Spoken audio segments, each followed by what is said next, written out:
அனைவருக்கும் வணக்கம்.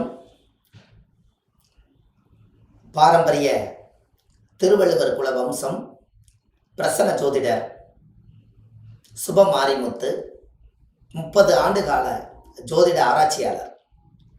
இந்த பதிவு உங்களுக்காக. இன்றைக்கு உங்களுக்கு ஒரு அற்புதமான ஒரு ரகசிய ஜோதிடத்தை சொல்ல போகிறேன். ப்ளஸ் ரகசிய பரிகாரம். ரகசிய பரிகாரம்னாலே உங்களுக்கு தெரிஞ்சிருக்கும், ஏதோ ரகசியம் இருக்குதுன்னு. உங்கள் வாழ்க்கையில் கணவன் மனைவி ஒரே வீட்டில் தான் நீங்கள் வாழ்கிறீங்க. மனசு ஏனோ ஒத்து போக மாட்டேங்குது. அவங்களுக்கு ஒரு பிரச்சனை, ஏதோ ஒரு பிரச்சனை.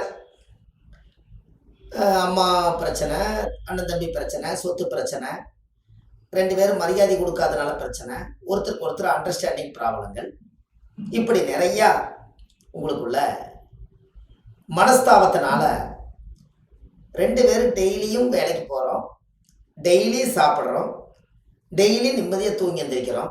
ஆனால் உங்கள் வாழ்க்கையில் ஒரு அந்யூன்யமான ஒரு தாம்பத்திய வாழ்க்கை இல்லை. எதுக்கு நான் பிறந்தேன்னே எனக்கு தெரியல. ஒரே வீட்டுக்குள்ளே தான் வாழ்கிறோம். இந்த சந்தோஷத்துக்கு ஏதோ மனசு தடுக்குது.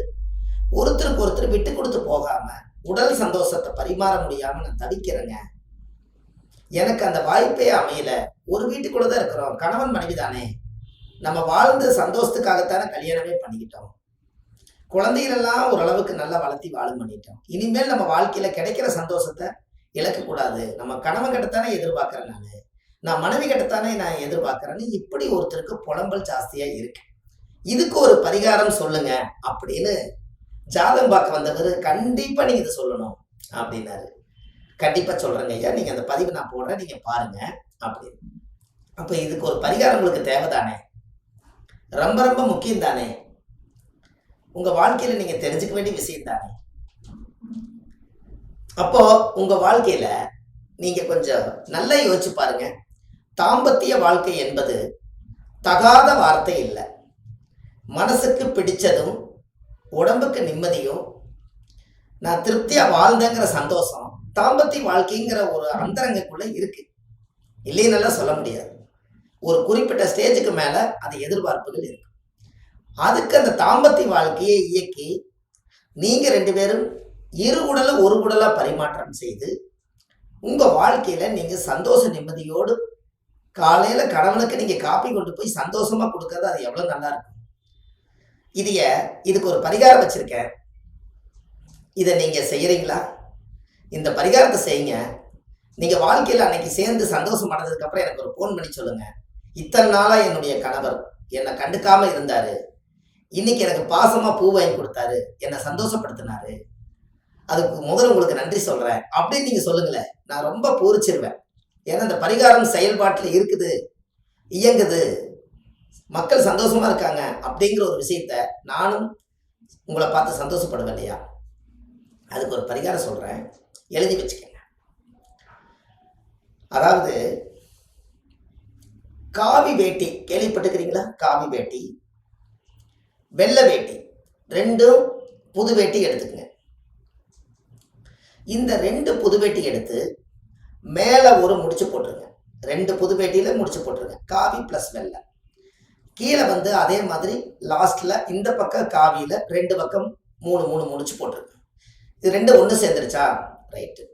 பிரார்த்தனை பண்ணிடுங்க, என்னுடைய கணவன் மனைவி நாங்கள் 2 பேரும் சந்தோஷமா வாழணும்னு பிரார்த்தனை பண்ணி உங்களுடைய பெட்ரூமில் ஒரு பீர்வாவுக்குள்ள நல்ல ஒரு ஒதுக்குப்புறமா நீட்டாக வச்சுக்கோங்க.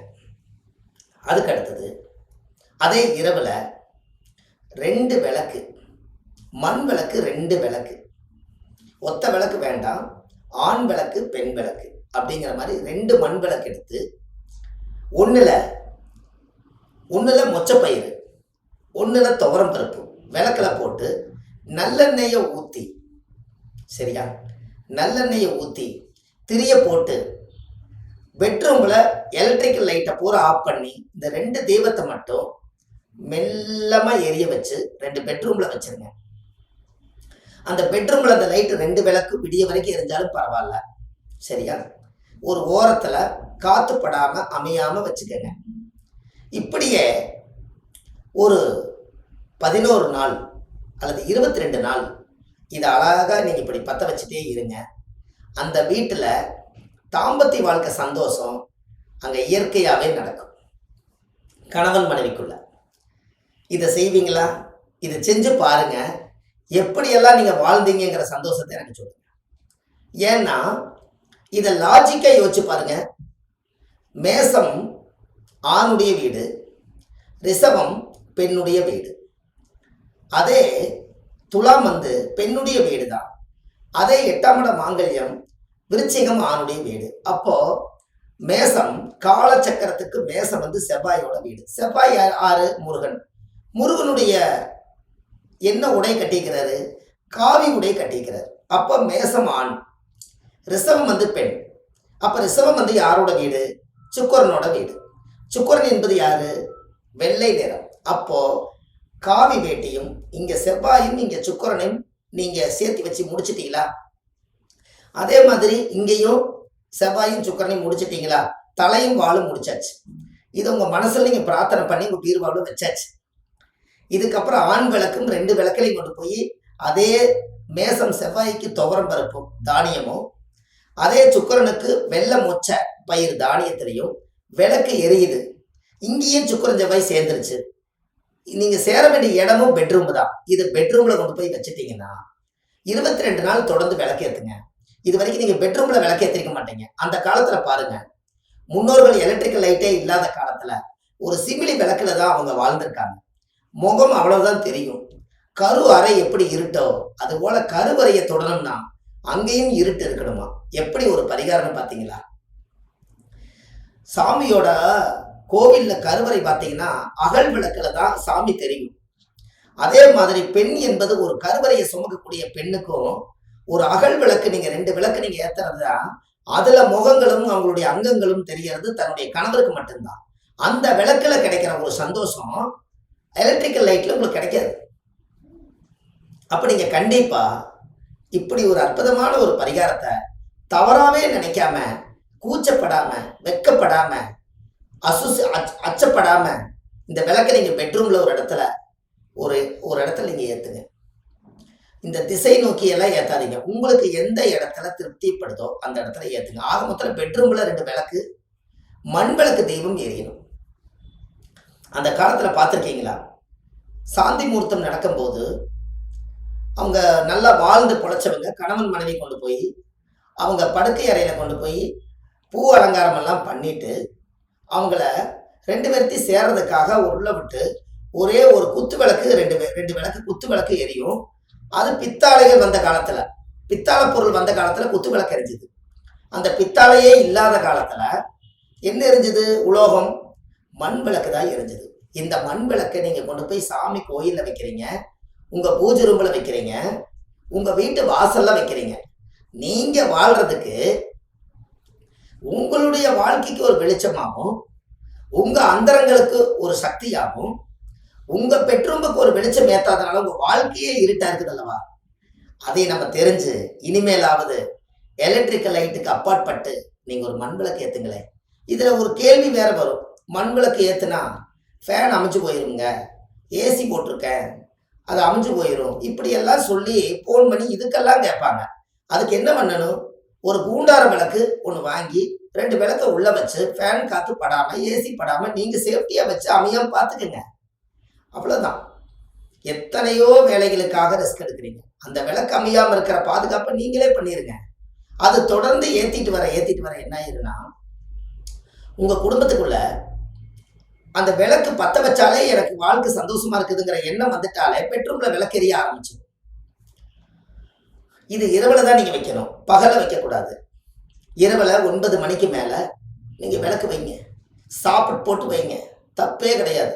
இந்த விளக்கு எப்படி நீங்க தூண்டி அந்த தீவை மேத்தி வெளிச்சத்தை இந்த ரூம் பூரா வெளிச்சத்தை கொண்டு வரீங்களோ அதுபோல உங்க மனசுல இருக்கிற எண்ணங்கள் எல்லாம் தூண்டி உங்க வாழ்க்கைக்கு ஒரு ஆதாரமே அது மூலாதாரமா மாறும். எப்படி ஒரு பரிகாரம் நீங்க பார்த்தீங்களா? இதெல்லாம் வாழ்க்கையில நீங்க கேட்டிருக்கீங்களா? இந்த மாதிரி முன்னோர்கள் எல்லாம் அந்த காலத்துல அரிக்கல் லைட்ல தான் நான் வாழ்ந்தேன், அரிக்கல் லைட்ல தான் நான் படித்தேன், அரிக்கல் லைட்ல தான் நான் பாஸ் ஆனேன் அப்படின்னு அரிக்கல் லைட்டு இன்னைக்கும் ராந்தல் லைட்டு அந்த இத்தனோண்டு வெளிச்சத்துல முகத்தை முகமா பார்த்து எத்தனை முகத்தை உருவாக்கி இந்த உலகத்தை கொடுத்துருக்காங்க. இத்தனைக்கும் அந்த ராந்தல் லைட்டு தானே. இதெல்லாம் உங்க வாழ்க்கையில தேட கிடைக்காத செல்வங்கள். இப்படி பரிகாரத்தை நீங்க கேட்டிருக்கீங்களா? சந்தோஷமா இருக்கும் உங்களுக்கு. இனிமேல் நீங்க இந்த பதிவை பார்த்துட்டு உங்களுக்குள்ள நிறைய ஃப்ரெண்ட்ஸ் சர்க்கிள்குள்ள எனக்கும் கணவன் மனைவிக்குள்ள அந்யோன்ய உறவு இல்லை அப்படின்னு உங்ககிட்ட சொல்றவங்களும் இருப்பாங்க. அவங்களுக்கு இந்த பதிவை அனுப்புங்க. அந்த வீடும் இன்னைக்கு வெளிச்சமா நிறையட்டுமே, அவங்க மனசு நிறைஞ்சு வாழட்டுமே. இதுல என்ன தவறு இருக்கு? நீங்க நல்லா இருந்தா மட்டும் போதும். உங்க மனசுல எங்கேயோ ஒரு மூலையில எனக்கு இந்த பதிவு கிடைச்சது, இன்னைக்கு நான் அதை செஞ்சு இன்னைக்கு நான் சந்தோஷமா எனக்காக நான் வாழ்றேன், என்னையோட போக வேண்டாம், என்னுடைய ஃப்ரெண்ட்ஸ் என்னுடைய நட்பா இருக்காங்க அவங்களும் வாழ்த்துன்னு இந்த பதிவு அனுப்புங்க. இதுக்கு காசு பணம் நீங்க எதுவுமே கொடுக்க வேண்டாம். வீட்டுக்குள்ள விளக்கேத்துறதுக்கு எதுக்கு காசு? கரும்பு திங்கிறதுக்கு எதுக்கு கூலி கேட்கணும்? நீங்க கரும்பு சாப்பிட்டு நீங்க வயிற்று நொப்பறதுக்கு எதுக்கு கூலி? அதுபோல உங்க வீட்டுல ஏத்துற விளக்க கொஞ்சம் டிஃப்ரெண்டா பண்றீங்க. செஞ்சு பாருங்க, உங்க வாழ்க்கை எப்படி இருக்குன்னு பாருங்க.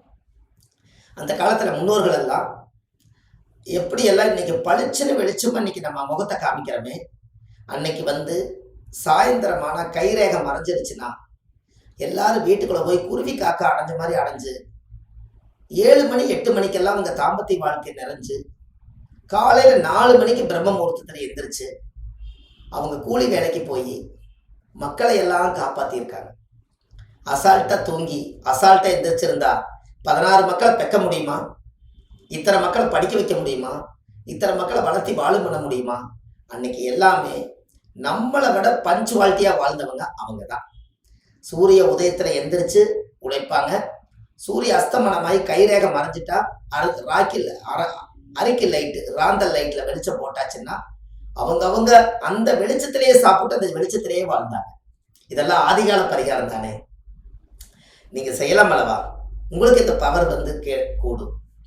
செஞ்சு பாருங்க. எனக்கு ஒரு நன்றி மட்டும் சொல்லுங்க. போன் பண்ணி எனக்கு சொல்லுங்க. என்னோட நம்பரு என்னோட ஆபீஸ் ஸ்டாஃப் கிட்ட கேட்டீங்கன்னா அவங்க லைன் கொடுத்துருவாங்க. ஐயா, இந்த மாதிரி நான் ஒரு பரிகாரத்தை நீங்க சொன்னீங்க, நான் செஞ்சேன், இன்னைக்கு என் கணவன் மனைவியோட நான் நல்லா இருக்கிறேன்னு சொல்லி எனக்கு ஒரு தேங்க்ஸ் சொல்லுங்களேன். நான் இன்னும் அடுத்த பரிகாரத்தை உங்களுக்கு தெம்பா சொல்றேன். இப்படி எல்லாம் நிறைய சிங்கப்பூர், துபாய், மஸ்கட், நான் எல்லா நாடுகளுக்குமே கொஞ்சம் கொஞ்சம் போயிட்டு இருக்கேன். அங்க எல்லாம் இந்த பரிகாரத்தை செஞ்சதுக்கு அப்புறம் அவங்க நான் இந்த நாட்டுக்கு வந்ததுக்கு அப்புறம் இப்ப அவங்க சந்தோஷமா எனக்கு கூப்பிட்டு சொல்றாங்க, இப்படி ஒரு ரகசியத்தை இவ்வளவு நாளுக்கு ரமிச்சு நான் இவ்வளவு லேட்டாகி சந்திச்சேங்க ஐயா, அதுக்கு நான் ரொம்ப ஃபீல் பண்றேன்னா. ஐயா, அதெல்லாம் ஒண்ணும் இல்லை. நான் சொன்னேன், நேரமும் காலமும் ஒண்ணு இருக்குது. அது எப்ப கிடைக்கிறோமோ அப்பதான் அது கிடைக்கும். அதனால அதை பெருசா எடுத்துக்காதீங்க. அதை கண்டினியூ பண்ணுங்க. நீங்க கணவன் மனைவிக்குள்ளதான் வாழ போறீங்க, தவறான பாதையில வாழல. அதனால இந்த பரிகாரத்தை அன்பா எடுத்துக்கங்க, சந்தோஷமா எடுத்துக்கங்க. உங்க வாழ்க்கை எங்கேயோ போயிடும் அப்படின்னு சொன்னேன். வள்ளுவர் வாக்குன்னு யூடியூப் சேனல் வச்சிருக்கோம். நீங்க வள்ளுவர் வாக்கு அப்படின்னு யூடியூப் சேனல்ல போய் டைப் படிச்சீங்கன்னா நம்ம வீடியோ கிடைக்கும். சுப மாரிமுத்து அப்படின்னு யூடியூப்ல போட்டீங்கனாலும் கிடைக்கும். ஆன்லைன்லயே நம்ம ஜாதகம் பார்க்குறோம். Date of birth, time, place, உங்க பேரு, ஊர், இதை கொடுங்க. ஜாதகத்தை கணிச்சு போன்லயே நீங்க உட்கார்ந்த இடத்துல பலன் சொல்றோம். வாழ்க்கையில ஒரு முறை இப்படி எல்லாம் உங்க ஜாதகத்திலேயே பொதுவா மக்களுக்கே உலகத்துக்கே இந்த பரிகாரம் கொடுத்துருக்கிறோமே, உங்க ஜாதகத்தை பார்த்தா உங்களுக்கு வாழ்க்கையில சந்தோஷமா வாழ்வதற்கு ஒரு பரிகாரம் கிடைக்கும் அல்லவா? பரிகாரத்தை என்னைக்கு அதிகாரமா செய்யுங்க, நம்பிக்கையோட செய்யுங்க, நல்லதே நடக்கும் என்று சொல்லி, சுபமாரிமுத்து, உங்கள் சுபமாரிமுத்து. நான் அடிக்கடி சொல்லுவேன், மாரிமுத்து எப்படி உங்களுக்கு பேர் வச்சாங்கன்னு அடிக்கடி கேட்பாங்க. எங்க குரூப்ல கேட்டுக்கிட்டே இருப்பாங்க, உங்களுக்கு எப்படி இந்த மாரிமுத்துங்கிற பேர் அமைஞ்சது அப்படின்னு. நான் அடிக்கடி எங்க அம்மாவை நினைச்சுக்குவேன், என்னை பெத்த தாய். அதனால என்னுடைய அம்மா வயிற்றுல சுமந்தது மாரிமுத்த இல்ல, வயிற்றுல சுமந்தது ஒண்ணு மாறி முத்தா உருவானதுனால நான் இங்க இருக்கேன். அது என்னுடைய பெற்ற தாய்க்கு தான் இது சமர்ப்பணம் அப்படி சொல்லுவேன்.